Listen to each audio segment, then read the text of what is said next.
ওদালগুৰি জিলাৰ ডিমাকুছিৰ বৰংগাজুলি জামে মছজিদৰ ইমাম জোহৰ আলীক কালি বজৰং দলৰ সদস্যসকলে যি অমানসিক নিৰ্যাতন চলাইছে আৰু অকথ্য গালিগালাজ কৰিছে, অপমান কৰিছে, এই ঘটনাৰ আমি তীব্ৰ গৰিহণা জনাইছোঁ।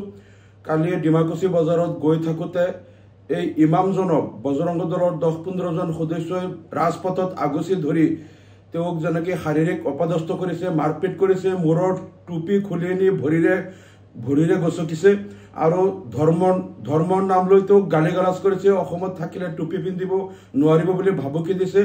আৰু এই যে জঘন্য ঘটনা কৰিছে, আমি অতি শীঘ্ৰে বজৰং দলৰ প্ৰত্যেকজন সদস্যক আমি গ্ৰেপ্তাৰ কৰিব দাবী জনাইছোঁ। আৰু যিজন মহাদেৱৰ ঘৰত তেওঁলোকে আশ্ৰয় লৈছিল, সেই মহাদেৱক আৰু ইয়াৰ সম্পূৰ্ণ চক্ৰটোক গ্ৰেপ্তাৰ কৰি অতি সোনকালে বজৰং দলৰ অসমৰ পৰা পুলিয়ে পোখাই উভালিবলৈ আমি অসম চৰকাৰক দাবী জনাইছোঁ। অসমত আমি এনে অশান্তি নিবিচাৰোঁ। শংকৰ আজানৰ দেশ এইখন পবিত্ৰ অসমত বজৰং দল RSSৰ এনেধৰণৰ সাম্প্ৰদায়িক আৰু এনেধৰণৰ ঘৃণামূলক এনেধৰণৰ হিংসাত্মক কাৰ্যকলাপ অসমত নচলিব। অসমৰ মানুহে শান্তি বিচাৰে। ইয়াত শংকৰ আজানৰ আদৰ্শৰে অসমত 7ম পুৰুষীয়া ঐক্য সম্প্ৰীতিৰে অসমবাসী ইয়াত বসবাস কৰিব।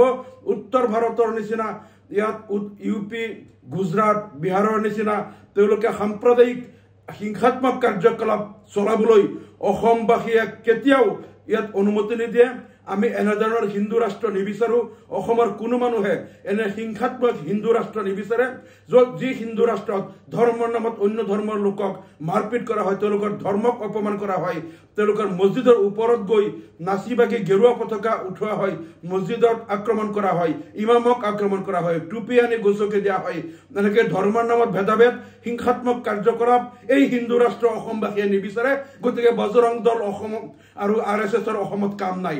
অসমৰ পৰা অসম চৰকাৰে এইবিলাক বজৰং আৰু RSSক অসমৰ পৰা পুলিয়ে পোখাই উভালি পেলাই অসমৰ পৰা খেদি পঠাওক।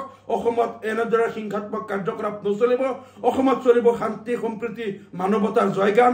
ইয়াত চলিব শ্ৰীমন্ত শংকৰদেৱ, শ্ৰীমন্ত মহাপুৰুষ মাধৱদেৱ আৰু শংকৰদেৱ আৰু আজান ফকীৰ হজৰত শ্বেখ আহমদ আলী ৰহমতুল্লাহ, মুফতি খাইৰুল ইছলাম ৰহমতুল্লাহ আৰু অসমৰ যিসকল ধৰ্মগুৰু আছিল, হিন্দু মুছলমান সমন্বিতে সকলো ধৰ্মৰ সকলো লোকে তেওঁলোকে ইয়াত মানৱতাৰ আৰু শান্তি সম্প্ৰীতিৰ বাণী বিলাব। অসমত শান্তিৰ অসম গঢ়িব। এনেধৰণৰ উত্তৰ ভাৰতৰ নিচিনা হিংসাত্মক অসম কোনেও নিবিচাৰে। গতিকে আমি RSS বজৰংগৰ নিচিনা এনে অপশক্তিবিলাকক অসমক চিৰতৰে বন্ধ কৰিবলৈ, বেন কৰিবলৈ, এই সংগঠনবিলাকৰ ওপৰত নিষেধাজ্ঞা আৰোপ কৰিবলৈ আমি ৰাজ্য চৰকাৰক দাবী জনাইছোঁ। আৰু ইয়াত আমি দেখিছোঁ যে এই ঘটনাটোৰ সময়ত তাতে এজন ৰাজু বোলা এজন আদিবাসী যুৱক আৰু এগৰাকী আদিবাসী মহিলা তেওঁলোকে ওলাই আহি প্ৰতিবাদ কৰিছিল। গতিকে এই ৰাজু ওৰাং এনেধৰণৰ যিসকল মানৱতাবাদী শক্তি অসমত আছে, মানৱতাবাদী যুৱকবিলাক যিসকলে ইয়াত ধৰ্মৰ নামত বিভাজন নিবিচাৰে, সকলোৱে শান্তি সম্প্ৰীতি থকাটো বিচাৰে, তেনে লোকসকলক আমি সমাজে আগস্থান দিব লাগে, তেওঁলোকক আমি শলাগ ল'ব লাগে। গতিকে মই পুনৰবাৰ অসম চৰকাৰক সকীয়াই দিছোঁ, অসমত ধৰ্মৰ নামত এনেধৰণৰ বিষ বাষ্প বিয়পোৱা সাম্প্ৰদায়িক সংঘাত সৃষ্টি কৰাৰ কাণ্ড বন্ধ কৰক। অপশক্তিবিলাকক অসমৰ পৰা খেদি পঠাওক। অসমখন শান্তিৰ অসম আমি বিচাৰোঁ। শংকৰ আজানৰ পবিত্ৰ অসমত এনেধৰণৰ অশান্তিৰ দাবানল কেতিয়াও নচলিব, আমি সকীয়াই দিছোঁ।